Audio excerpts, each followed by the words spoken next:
ఇక కూర్గులో సేమ్ ఇట్లనే వాటర్ ఉంటాయి. అందులో ఎలిఫెంట్స్ని దింపుతారు. దింపి మనల్ని కూడా దింపి మనకు ఒక బుక్ ఇచ్చి ఎలిఫెంట్స్కి తయారు చేస్తామంటారు.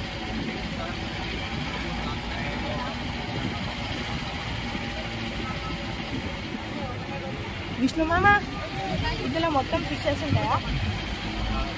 విష్ణు మామ